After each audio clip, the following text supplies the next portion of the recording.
أشهد أن لا إله إلا الله وحده لا شريك له وأشهد أن محمدا عبده ورسوله أما بعد فأعوذ بالله من الشيطان الرجيم بسم الله الرحمن الرحيم الحمد لله رب العالمين الرحمن الرحيم مالك يوم الدين إياك نعبد وإياك نستعين اهدنا الصراط المستقيم صراط الذين أنعمت عليهم غير المغضوب عليهم ولا الضالين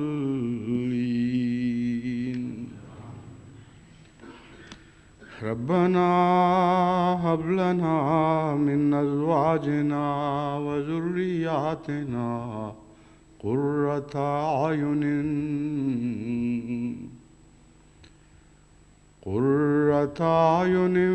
واجعلنا للمتقين إماما۔ گزشتہ جمعے میں نے اس آیت کے مضمون پر کچھ روشنی ڈالی تھی اور یہ ذکر کیا تھا کہ یہ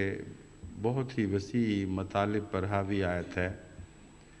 اور تھوڑے وقت میں اس کے تمام پہلوؤں پر اختصار کے ساتھ بھی روشنی نہیں ڈالی جا سکتی۔ آج میں بعض اور پہلوؤں سے اس آیت کے مضمون کو آپ پر واضح کرنا چاہتا ہوں تاکہ اس کو اچھی طرح سمجھ کر اس سے زیادہ استفادہ کر سکیں۔ غالباً 1-2 سال پہلے کی بات ہے، میں نے اسی آیت پر 1 یا 2 خطبات دیے تھے اور میرا خیال تھا کہ اگر تمام احمدی خاندان اس دعا کو اپنا لیں اور اسے وظیفہ بنا کر ہمیشہ اس سے چمٹے رہیں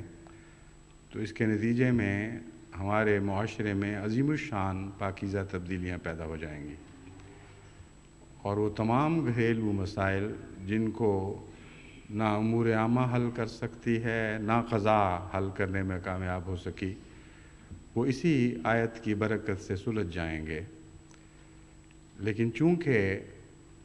مسلسل ایسی شکایات پہنچتی رہتی ہیں جن سے معلوم ہوتا ہے کہ ابھی بہت سے گھر ہمارے ایسے ہیں جو اس آیت کی دعا کی برکت سے محروم ہیں اور اس دنیا میں ان کے گھر سکینت نہیں بن سکے اور جنت نشان نہیں کہلا سکتے، جبکہ ہم نے تمام دنیا کے گھروں کو سکینت عطا کرنی ہے۔ اور چونکہ اس آیت کا مضمون صرف حاضر ہی سے تعلق نہیں رکھتا بلکہ مستقبل سے اور بہت دور تک مستقبل سے تعلق رکھتا ہے، اس لیے اس آیت کو نہ صرف موجودہ نسلوں کی تربیت میں اور گھروں کے ماحول کو بہتر بنانے میں ایک گہرا دخل ہے، بلکہ آئندہ زمانوں کی نسلوں کو سنبھالنے کا بھی اس آیت کے مضمون سے بہت گہرا تعلق ہے۔ پہلی بات جو آج میں آپ کے سامنے رکھنی چاہتا ہوں وہ یہ ہے کہ یہ دعا حقیقت میں ایک ایسی نفسیاتی کیفیت کا تقاضا کرتی ہے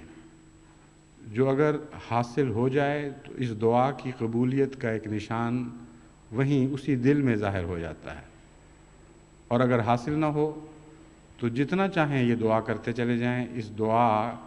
کو قبولیت کا پھل نہیں لگے گا۔ وہ خامند مثلاً جو اپنی بیویوں سے مستقل بد اخلاقی کا سلوک کرتے ہیں اور بد زبانی کا سلوک کرتے ہیں اور نیچا دکھانا چاہتے ہیں اور گھر میں ان کو لونڈیوں کی طرح تابع فرمان اور کام کرتا ہوا دیکھنا چاہتے ہیں، وہ اگر اس کیفیت کو تبدیل نہ کریں تو یہ دعا ان کے منہ سے نکل ہی نہیں سکتی۔ جب تک ان کے دل میں یہ خواہش پیدا نہ ہو کہ یہ بیوی جس کو میں چڑیل سمجھتا ہوں، جس کے ساتھ میں لونڈیوں سے بدتر سلوک کرتا ہوں،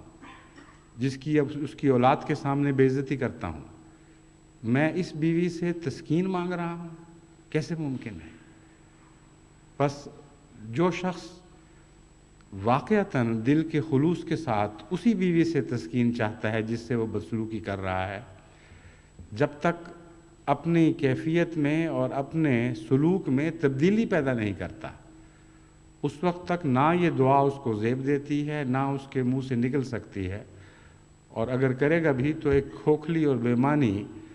آوازوں کے سوا اس دعا کی کوئی حیثیت نہیں ہوگی۔ بس وہ لوگ جو اپنی بیویوں سے تنافر کے باوجود، ان سے مزاج کی دوری کے باوجود اور اس بحث میں پڑے بغیر کہ قصور ان کا ہے یا بیوی کا ہے، دیانتداری اور اخلاص کے ساتھ خدا کے حضور اپنے معاملات کر دیتے ہیں اور یہ عرض کرتے ہیں کہ ہم اپنے تعلقات کو سلجھا نہیں سکے، جہاں تک میری کوششوں کا تعلق ہے، ایک اگر مرد ہے تو یہ دعا کرے گا اور عورت ہے تو وہ بھی یہ دعا کرے گی، اگر میری کوششوں کا جہاں تک تعلق ہے ان کو دیکھا جائے تو اب تک تو یہ گھر سدھر نہیں سکا اور ہمارے تعلقات میں اسی طرح تلخیاں چلی آ رہی ہیں۔ میں خلوص نیت سے یہ چاہتا ہوں یا چاہتی ہوں، جو بھی صورت ہو، یا اگر جمع کے صیغے کے لحاظ سے مضمون کو پیش نظر رکھیں تو ہم کے ذریعے اس بحث میں پڑے بغیر کہ مرد دعا کر رہا ہے یا عورت دعا کر رہی ہے، مضمون اسی طرح بغیر کسی رکھنے کے حل ہو جاتا ہے۔ تو یہ دعا کریں دونوں، یعنی اپنی اپنی جگہ، کہ ہم تو اپنے تعلقات کو سلجھانے میں ناکام رہے ہیں، لیکن ہماری خواہش یہی ہے کہ جیسے تو نے ہمیں سکھایا ہم ایک دوسرے سے سکینت حاصل کریں اور ایک دوسرے سے آنکھوں کی ٹھنڈک حاصل کریں۔ یہ دعا کرنے سے پہلے مقبول ہو جاتی ہے، کیونکہ اس سے یعنی ایک حصے کے لحاظ سے، کیونکہ یہ دعا کرنے والے اگر مخلص ہیں تو لازماً وہ اپنے رجحان میں ایک بنیادی تبدیلی پیدا کر کے یہ دعا کرتے ہیں، اور باقی جو حصہ ہے وہ خدا پر چھوڑ دیتے ہیں۔ بس جیسے کہا جاتا ہے کہ آدھی جنگ تو لڑی گئی اور آدھے حصے پر تو انسان فتح یاب ہو گیا، ویسی ہی کیفیت اس دعا کی ہے۔ جب خلوص نیت کے ساتھ کی جائے تو گویا آدھی جنگ تو لڑی گئی اور آدھا ملک فتح ہو گیا، اور باقی حصہ جو ہے وہ خدا پر چھوڑا جائے تو لازماً ایسے مخلص انسانوں کے لیے خدا تعالیٰ حالات کو تبدیل کر دیتا ہے۔ جہاں تک میں نے جائزہ لیا ہے، جن لوگوں کے آپس کے تعلقات بگڑے ہوئے ہوں یا نہ بھی بگڑے ہوئے ہوں تو ان میں رعونت کا دخل ہو اور دونوں طرف انانیت کا دخل ہو، یا بچپن کی غلط تربیتوں نے ان کو اس بات کا اہل ہی نہ چھوڑا ہو کہ حسن معاشرت کر سکیں، ایسے لوگ یہ دعا نہیں کر سکتے، اور جب تک یہ دعا نہ کریں ان کے حالات بدل نہیں سکتے۔ ان تعلقات پر جب نظر پڑتی ہے تو بہت سے ایسے مختلف گوشے ہیں جن میں ہمیں بہت ہی زیادہ تکلیف دہ صورتحال دکھائی دیتی ہے۔ میں تمام ان امور کا ذکر تو یہاں نہیں کر سکتا جو مختلف ذرائع سے پہنچتے رہتے ہیں، اور نفسیاتی لحاظ سے ویسے ہی مجھے ایک اندازہ ہوتا ہے کہ بگڑے ہوئے گھروں میں یہ کچھ ہو رہا ہوگا، لیکن بعض باتیں ایسی تکلیف دہ ہیں کہ جن کا واضح طور پر ذکر کرنا ضروری ہے۔ بعض خاوند ایسے ہیں جو اپنی بیویوں سے نہ صرف یہ کہ درشتی سے پیش آتے ہیں بلکہ ان کو ہمیشہ بد نظر سے یعنی بدظنی کی نظر سے دیکھتے ہیں، اور یہ خیال کرتے ہیں کہ گویا یہ عورت چال چلن کی اچھی نہیں ہے، حالانکہ ان کے پاس کوئی ادنا سا بھی قرینہ اس بات کا نہیں ہوتا کہ اس عورت کے متعلق کوئی ایسی غلط سوچ کو اپنے دل میں جگہ یا دماغ میں جگہ دے سکیں۔ لیکن اگر واقعتاً ان کو یقین ہے کسی بات کا تو اس کے لیے اسلامی شریعت نے ایک کھلا رستہ رکھا ہوا ہے جسے اختیار کرنا چاہیے۔ اس رستے کو اختیار کیے بغیر اپنی بیوی کو اس رنگ میں تانے دینا کہ مجھے کیا پتہ کہ یہ اولاد میری ہے بھی کہ نہیں، یہ ایک انتہائی بگڑی ہوئی مکروہ صورت ہے۔ اور بعض دفعہ مجھے یہ معلوم کر کے تعجب ہوتا ہے کہ بعض ایسے مرد جو اپنے معاشرے میں عزت کی نگاہ سے دیکھے جاتے ہیں اور دینی کاموں میں بھی کسی حد تک شغف رکھتے ہیں، اگر عہدہ پاس نہ بھی ہو تو جب ان کو کام کے لیے بلایا جاتا ہے تو وہ آگے آتے ہیں، اور ان چہروں میں سے ہیں جو اپنی اپنی جماعتوں میں معروف ہوتے ہیں۔ وہ بھی اپنی بیویوں سے لڑائی کے وقت اس قسم کے نہایت ہی مکروہ کلمات استعمال کرتے ہیں، اور بعض دفعہ یہ بھی خیال نہیں کرتے کہ ان کے بچے ان باتوں کو سن رہے ہیں۔ ایسے حال میں یہ دعا وہ کیسے کر سکیں گے کہ ربنا ہب لنا من ازواجنا ذریاتنا قرۃ اعین وجعلنا ربنا ہب لنا من ازواجنا وذریاتنا قرۃ اعین وجعلنا للمتقین اماما۔ اپنی بیوی کی راہ سے ان کو اولاد کا تقوی نصیب ہونا تھا، اس تقوی کی راہ کو تو انہوں نے ہمیشہ کے لیے برباد کر دیا۔ جب یہ کہا کہ مجھے کیا پتہ ہے کہ یہ اولاد کس کی ہے، تو اپنے ہاتھوں سے تقوی کی راہوں کو ہمیشہ کے لیے مسدود کر بیٹھے، اور پھر ایسی اولاد سے یہ توقع رکھنا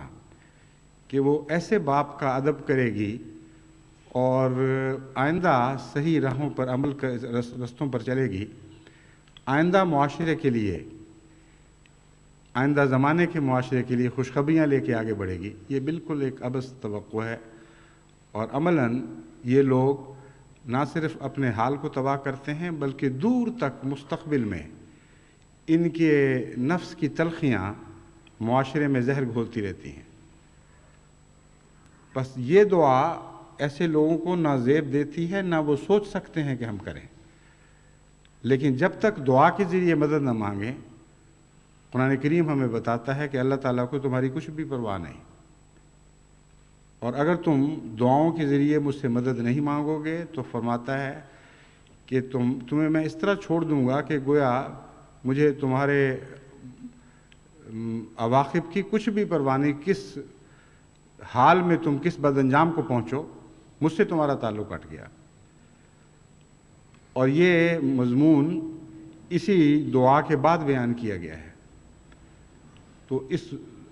آخری خدا تعالیٰ کے فرمان کا اس دعا کے ساتھ بڑا گہرا تعلق ہے، اور یقین کی حد تک انسان یہ کہہ سکتا ہے کہ انسانی معاشرتی تعلقات اور خاندانی تعلقات دعا کی مدد کے بغیر کسی طرح سدھر نہیں سکتے۔ بہت سے رخنے ہیں انسان کے تعلقات میں جن رخنوں کی بعض دفعہ انسان کو خبر بھی نہیں ہوتی، اور وہ رخنے خلا پیدا کر دیتے ہیں تعلقات میں اور تعلقات کو کمزور کر دیتے ہیں. جیسا کہ بعض دفعہ کل پرزوں میں تعمیر کے وقت بلبلے رہ جاتے ہیں، اور جب غیر معمولی دباؤ میں وہ کل پرزے چلیں تو جہاں جہاں وہ بلبلے رہ جاتے ہیں وہاں سے وہ ٹوٹ جاتے ہیں. اسی طرح انسانی تعلقات میں بہت سے رخنے ایسے رہ جاتے ہیں جو تقویٰ کی کمی کی وجہ سے پیدا ہوتے ہیں، اور وہ کمزور مقامات ہمیشہ خطرے کا مقام بنے رہتے ہیں. جب بھی کبھی غیر معمولی دباؤ میں انسان آئے اور ابتلا بڑھ جائیں یا مشکلات نازل ہوں تو ایسے وقت میں ان کمزور جگہوں پر حملہ ہوتا ہے، اور پھر رخنے نمایاں طور پر پھٹ کر انسانی تعلقات کو پارا پارا کر دیتے ہیں اور بکھیر دیتے ہیں. تو یہ مضمون عمومیت کے لحاظ سے آپ سمجھ لیں تو تفصیل سے جب آپ اپنے تعلقات پر غور کریں گے تو آپ کو معلوم ہوگا کہ جب بھی تعلقات کسی دباؤ میں آئیں اس وقت انسان کو اپنی کمزوریوں کو پتہ چلتا ہے، اس کے بغیر نہیں پتہ چلتا. بچہ بیمار ہو، پریشانی ہو، غربت ہو، اور ضرورت کی چیزیں پوری نہ ہو رہی ہوں، بے وقت مہمان آ جائیں، یا غریب رشتہ داروں کی مدد کرنی ہو، یا ماں باپ ایسے حال میں ہوں کہ مجبوراً ان کو اپنے گھر میں رکھنا ہو، یہ سارے وہ امور ہیں جو معاشرے پر دباؤ ڈالتے ہیں اور میاں بیوی کے تعلقات پر دباؤ ڈالتے ہیں. وہ بیوی جو اس سے پہلے بہت ہی اچھی دکھائی دے رہی ہوتی ہے، انسان سمجھتا ہے کہ یہ تو کلیتاً میری وفادار اور میرے ساتھ تعاون کرنے والی اور میری زندگی کا ساتھی ہے، وہ خاوند جو بیوی کو ایک فرشتہ دکھائی دے رہا ہوتا ہے اگر وہ پہلے دکھائی دے رہا ہو. جب اس قسم کے دباؤ پیدا ہوتے ہیں تو اس وقت ان دونوں کے اندرونی رخنے ظاہر ہونے شروع ہو جاتے ہیں، اور وہی بلبلے ہیں جن مقامات سے پھر یہ تعلقات ٹوٹنا شروع ہوتے ہیں. بس انسان کو اپنے اندرونے کا بھی خود پتہ نہیں ہے، اور اپنے رفیق حیات کے اندرونے کا بھی کچھ پتہ نہیں ہے، یعنی ان مقامات پر نظر نہیں ہے جو در حقیقت بعض وقت غیر معمولی اہمیت اختیار کر لیتے ہیں. اس لیے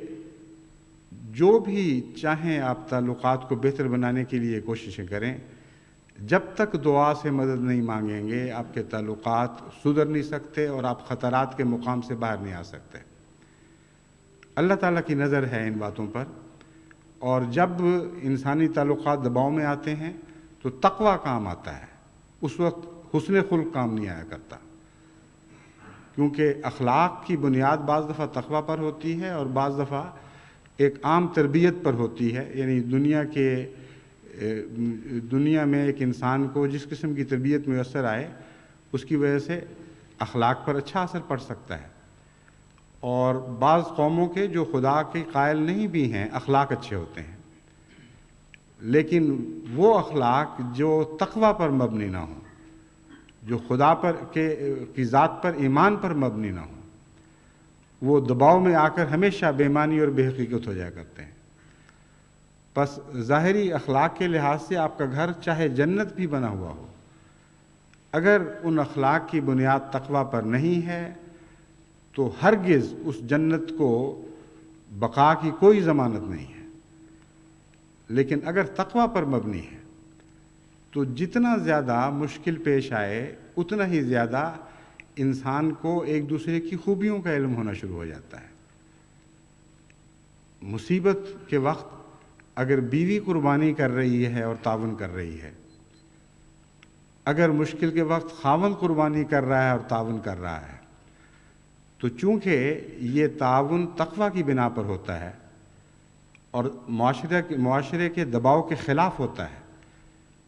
اس وقت انسان کے اندر کے جوہر ایک غیر معمولی جاذبیت کا موجب بن کر ابھرتے ہیں، اور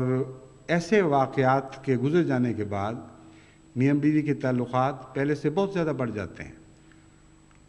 ان میں ایک محبت کا عنصر ہی نہیں رہتا، ان میں گہری قدر کا عنصر شامل ہو جاتا ہے.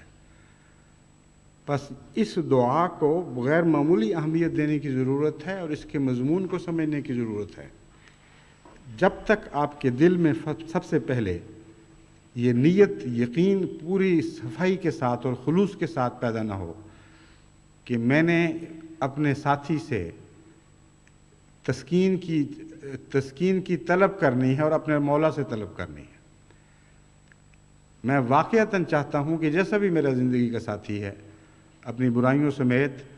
میں نے جب اسے ایک دفعہ قبول کر لیا تو میرے بس میں نہیں ہے کہ میں اس سے سکینت حاصل کروں. میں اپنے خدا سے دعا مانگوں گا یا دعا مانگوں گی کہ تو ہمارے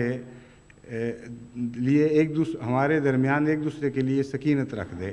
اور ہمیں آنکھوں کی ٹھنڈک عطا فرما. وہ لوگ جو جن کے تعلقات پہلے ہی اچھے ہوں اور واقعتاً ایک طبی محبت کے نتیجے میں ایک دوسرے سے وہ سکینت پاتے ہوں، جب وہ یہ دعا مانگتے ہیں تو وجعلنا للمتقین امامہ والا حصہ ان کی محبت کے تعلقات میں ایک نیا تعلق پیدا کر دیتا ہے. وجعلنا للمتقین امامہ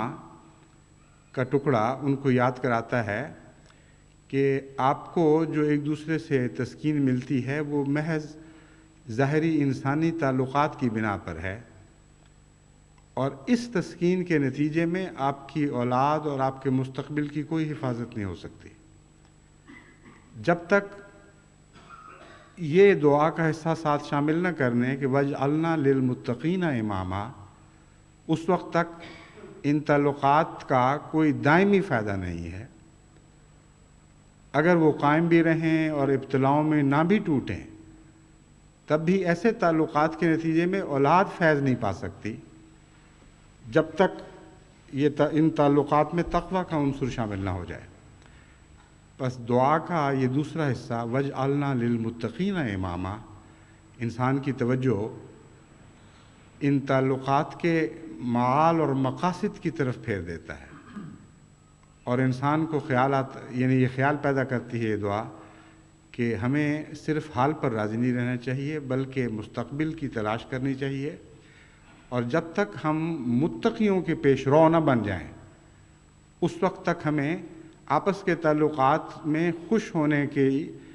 کا کوئی جواز نہیں ہے. یعنی دعا یہ اس طرف توجہ دلاتی ہے. چنانچہ جن کے تعلقات اچھے ہیں ان کے تعلقات میں یہ دعا تقویٰ کے رنگ بھرنے لگتی ہے، کیونکہ متقیوں کا امام ہونے کی دعا اس طرف بھی اشارہ کرتی ہے کہ اگر تم واقعتاً متقیوں کا امام بننا چاہتے ہو تو تقویٰ میں ان سے آگے بڑھنے کی کوشش کرو، کیونکہ امامت کا مضمون بتاتا ہے کہ جس چیز میں کوئی انسان امام ہو، اس کا پیش رو ہو، ان باتوں میں وہ سب سے آگے ہو. تو یہ دعا صرف ایک دعا نہیں رہ جاتی بلکہ عملاً زندگی کی ایک تشکیل نو میں حصہ لیتی ہے. اور وہی مضمون جو میں نے پہلے بیان کیا تھا میاں بیوی کے تعلقات میں، وہی مضمون تقویٰ کے لحاظ سے انسان کا قدم عملی دنیا میں آگے بڑھانے لگتا ہے. اور جب ایک انسان کہتا ہے کہ مجھے متقیوں کا امام بنا تو اس سے صرف یہ مراد نہیں ہے کہ میری نسلوں میں متقی لوگ پیدا ہو جائیں، بلکہ مراد یہ ہے کہ مجھ میں تقویٰ کہ وہ جوہر پیدا فرما اور اس شان کا تقویٰ عطا کر کہ میری اولاد یا ہماری اولادیں واقعتاً ہمیں اپنا امام سمجھیں. یعنی ماں باپ ہونے کے لحاظ سے وہ اس بات پر فخر نہ کریں کہ فلاں لوگ ہمارے آباء و اجداد تھے، بلکہ تقویٰ کے لحاظ سے وہ یہ بات فخر کے ساتھ بیان کیا کریں کہ ہمارے آباء و اجداد متقی تھے. یہ وہی مضمون ہے جیسے وہ لوگ جو صحابہ کی اولاد میں سے ہیں، آج کل جب ان سے تعارف ہو تو بڑے فخر کے ساتھ اور جائز فخر کے ساتھ یہ بیان کرتے ہیں کہ ہمارے آباء و اجداد میں فلاں صحابی تھا، ہمارے ننہال میں فلاں بزرگ تھا جس کو بیعت کی توفیق ملی، ہمارے ددھیال میں ایسا شخص تھا. تو وہ لوگ واقعی متقیوں کے امام تھے، ان معنوں میں کہ ہر متقی ان کی طرف منسوب ہونے میں فخر حاصل کرتا ہے، مگر بعد میں غیر متقی بھی پیدا ہو جاتے ہیں اور وہ بھی فخر کرنے لگتے ہیں. غیر متقی جو اپنے آباء و اجداد کا ذکر کرتے ہیں وہ ان کو اس مضمون میں کوئی دخل نہیں ہے عملاً. وہ باہر کے دائرے سے بیٹھے ہوئے بظاہر یہی کرتے ہیں کہ ہم اس دائرے میں ہیں، کیونکہ اس دعا میں جب یہ فرمایا گیا کہ وَجْعَلْنَا لِلْمُتَّقِينَ إِمَامًا، تو جن کے حق میں یہ دعا مقبول ہوئی ان کی غیر متقی اولاد ان کو اپنا امام کہنے کا حقدار نہیں رہتی. اس پہلو سے جماعت احمدیہ کے لیے اس میں بہت ہی گہرا سبق ہے، اور وہ یہ ہے کہ آج کے دور میں غیر احمدی ملاؤں سے ہمارا سب سے بڑا جھگڑا یہ چل رہا ہے کہ آن حضرت صلی اللہ علیہ وآلہ وسلم ہمارے امام زیادہ ہیں یا تمہارے امام زیادہ ہیں. وہ کہتے ہیں کلیتاً ہمارے امام ہیں اور تم سے ان کا کوئی تعلق نہیں، بلکہ اگر تم نے کوئی تعلق ظاہر کیا تو ہمیں اتنا اشتعال آئے گا کہ اس کے بعد ہم حق بجانب ہوں گے کہ اگر تمہارے گھر لوٹیں، تمہاری مسجدیں مسمار کریں اور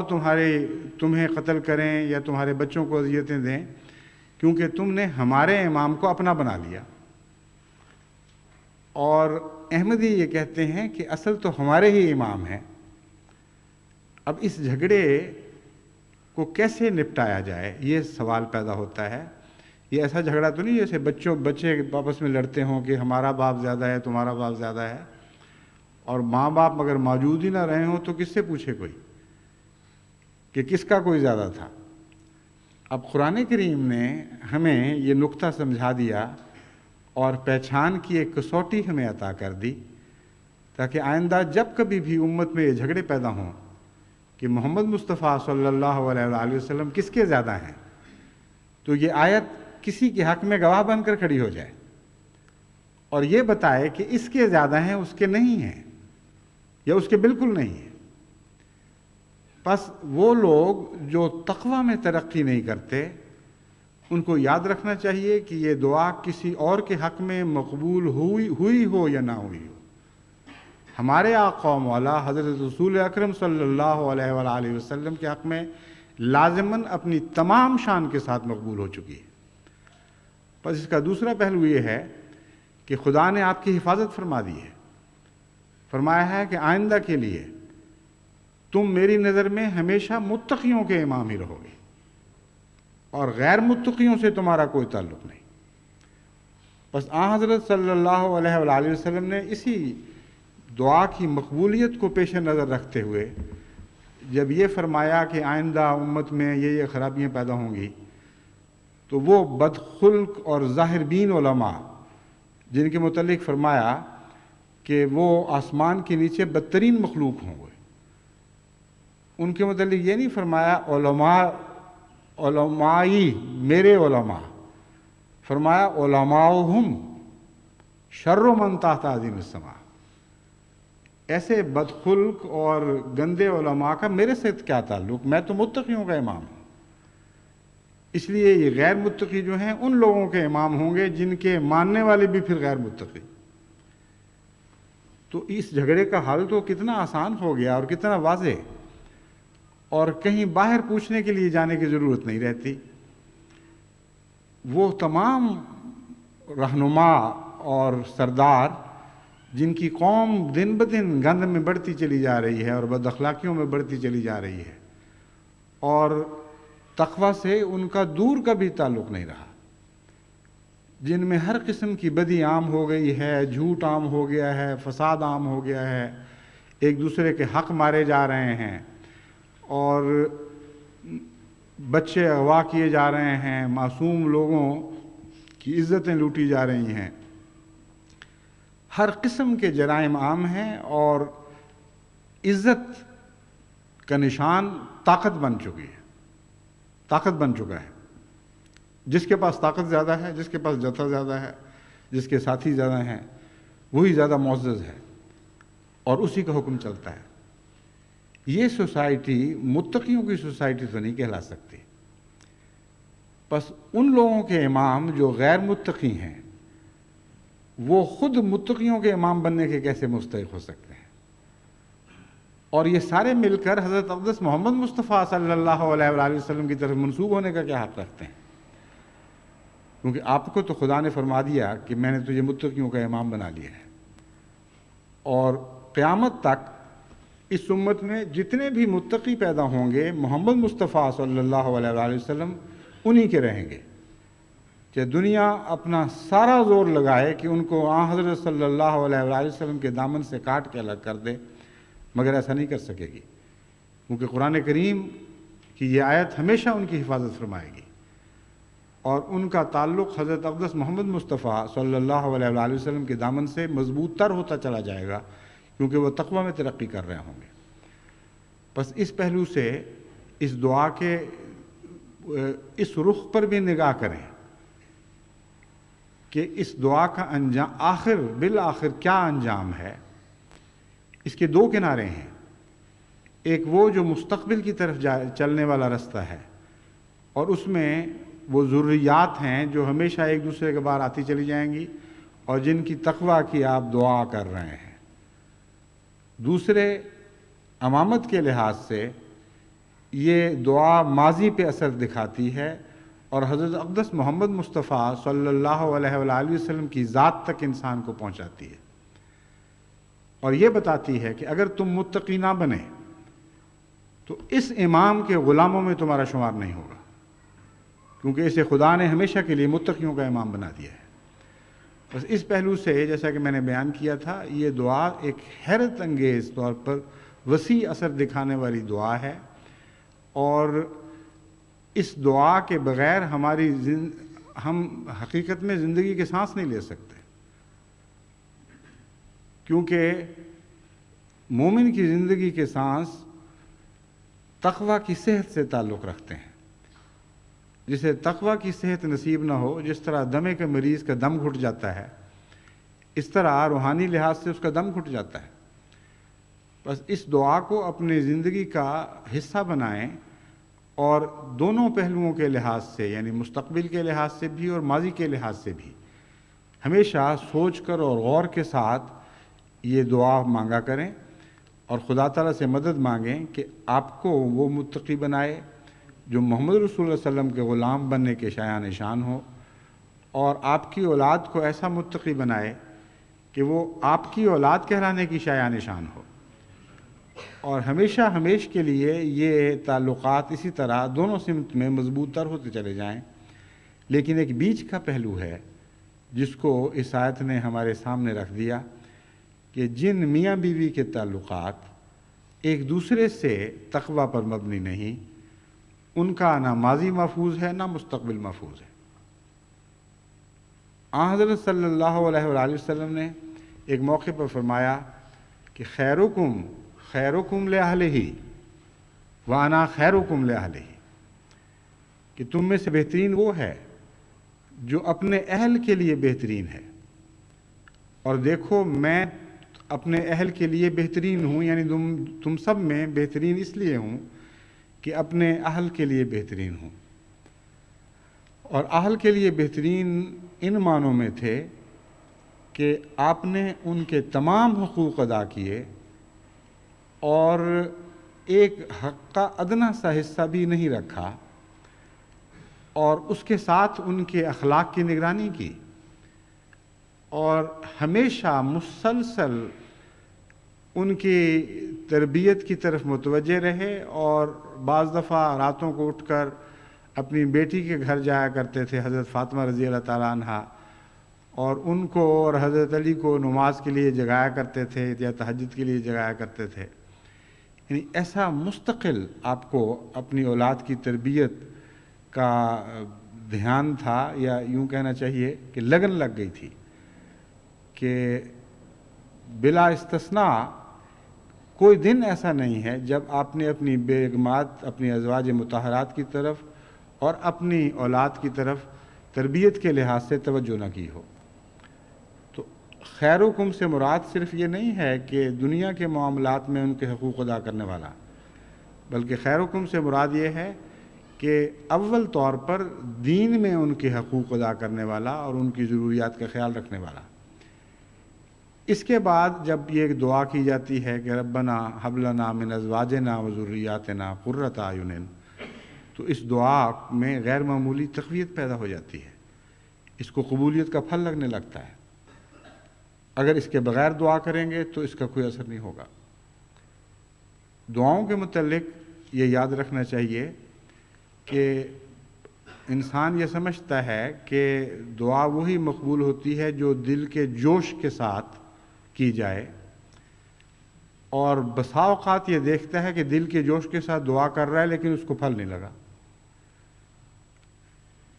اصل میں دعا کا مضمون بھی بہت باریک اور وسیع ہے، اور چونکہ یہ سارا دعا کا ہی مضمون چل رہا ہے اور اس دعا کے مضمون پر ہی یہ آیات ختم ہوتی ہیں، اس لیے اس خاص پہلو کی طرف میں آپ کو مزید متوجہ کرنا چاہتا ہوں۔ ایک شخص جس کو دنیا کی حرص ہے،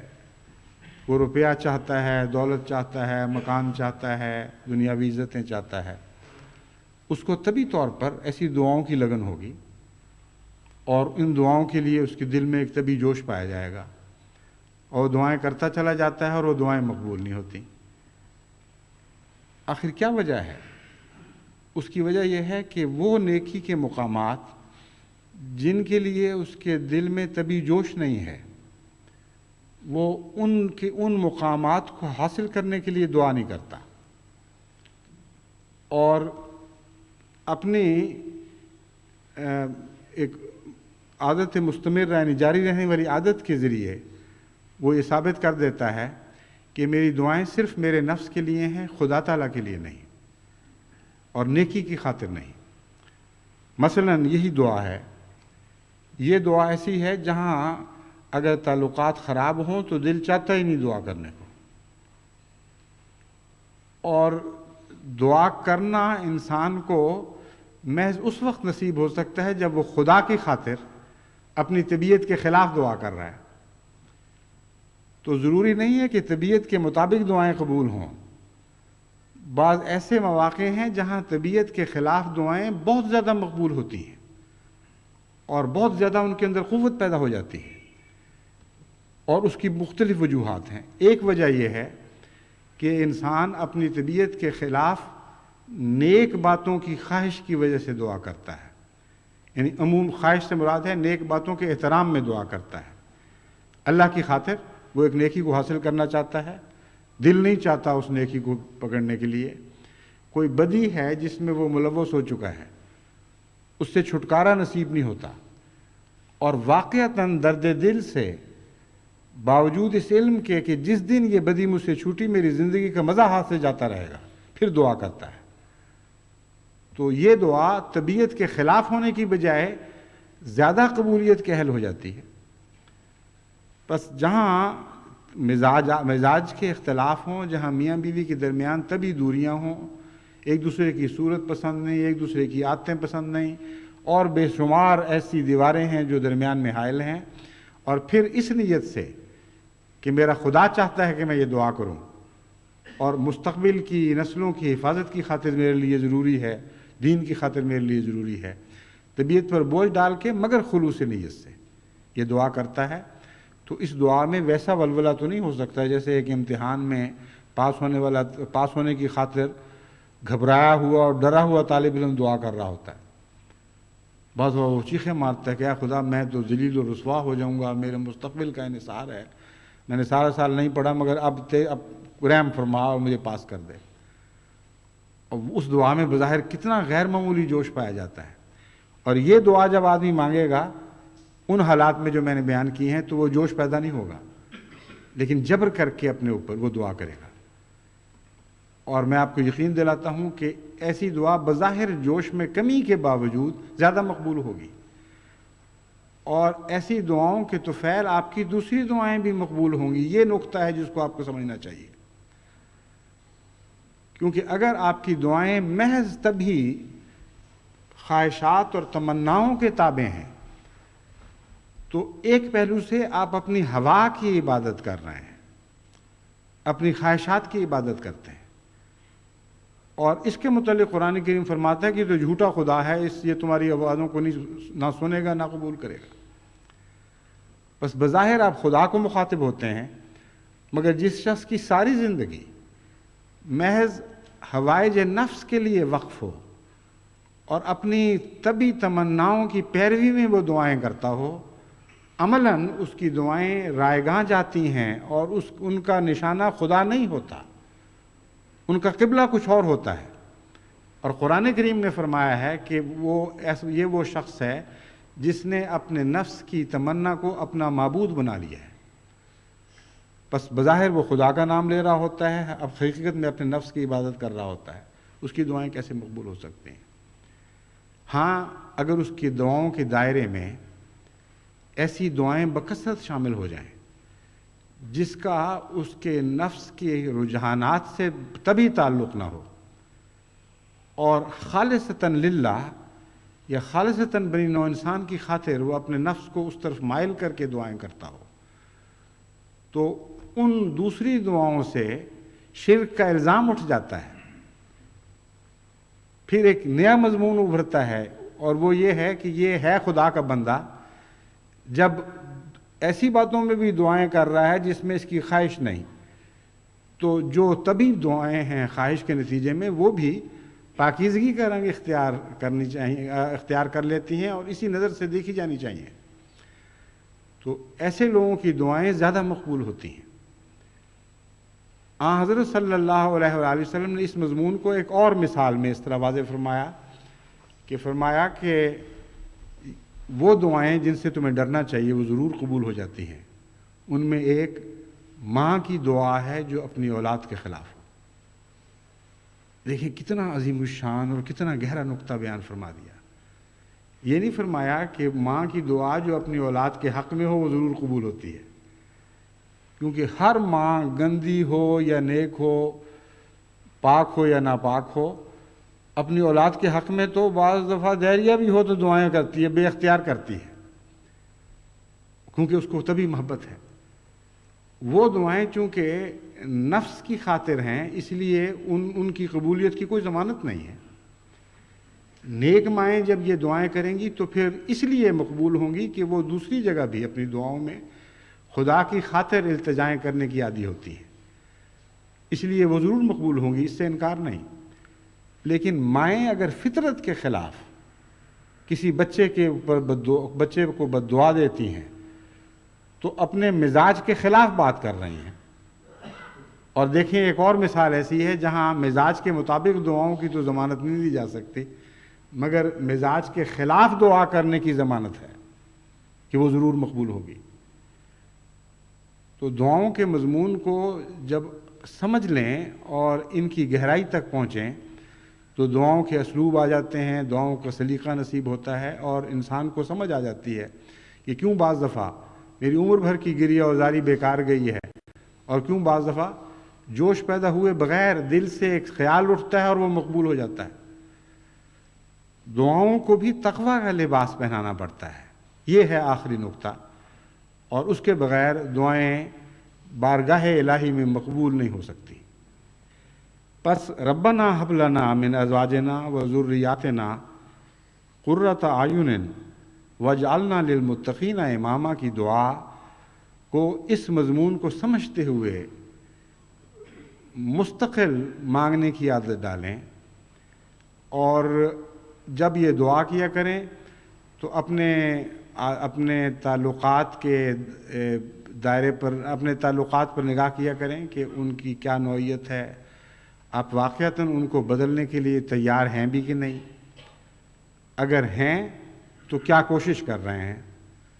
اور اگر نہیں تو پھر یہ دعا کیوں مانگ رہے ہیں، پھر اس دعا کی کوئی حقیقت نہیں رہ جاتی.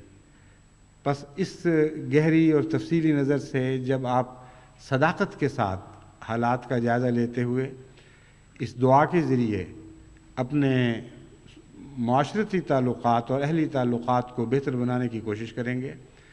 تو بلا شبہ مجھے کامل یقین ہے کہ اس دعا کی برکتیں آپ پر آسمان سے بھی نازل ہوں گی اور زمین سے بھی ابلیں گی اور آپ کے گھر دیکھتے دیکھتے جنت نشان بن جائیں گے۔ اس دعا کے بعض اور پہلو ہیں جن کا عمومی قومی تربیت اور جماعتی نظام سے بڑا گہرا تعلق ہے، اس کے متعلق انشاءاللہ میں آئندہ بیان کروں گا۔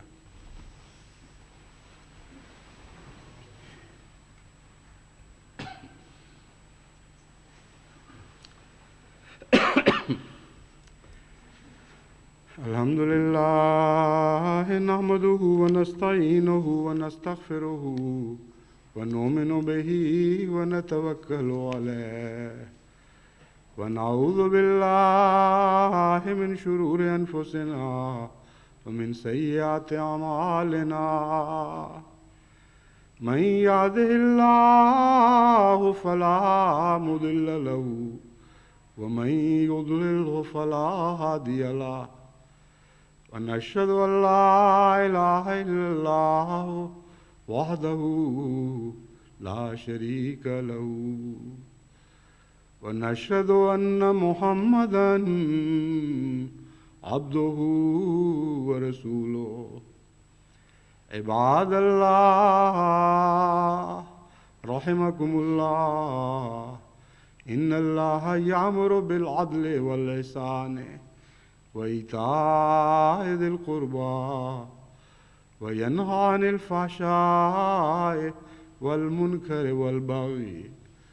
يعظكم لعلكم تذكرون اذكروا الله يذكركم وادعوه يستجب لكم ولذكر الله أكبر